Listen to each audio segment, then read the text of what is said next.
Sziasztok! Ez a keverék kutya első napját tölti a kutyaközpontba. Nézzük meg, hogy hogyan viselkedik. Lexi. Mint láthatjuk, a képzettségi szintje ennek a kutyának enyhén szólva alacsony. Kapcsolatot gyakorlatilag nagyon nem tudok vele teremteni. Lexi, ha sikerül is valamilyen formában, akkor csak a felugrálás és a eszeveszett játék az, ami jellemzi a viselkedését. Okos vagy, Lexi.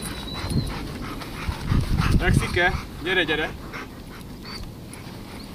Lexi, Lexi, Lexi, Lexi, hopp, hopp, gyere csak ide, Lexi, Lexi, forrást egyfolytában húzza, feszíti, most éppen egy szag az, ami elvonta a figyelmét, ebből nem tudom kimozdítani. Lexi, én csak, Lexi, abszolút nem figyel rám. Lexi, hello, Lexike, gyere, gyere, gyere.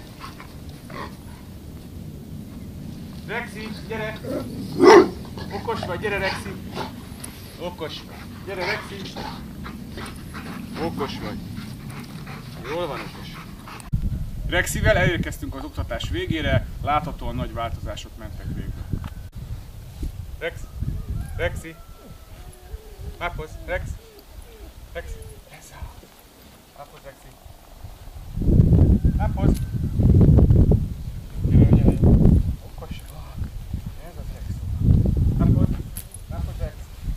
Ül!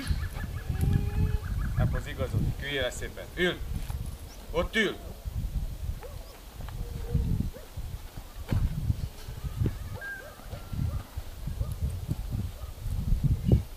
Ül, naphoz.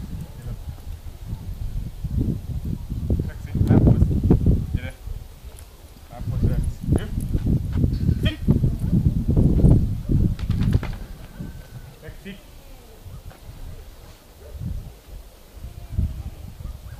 Lexi.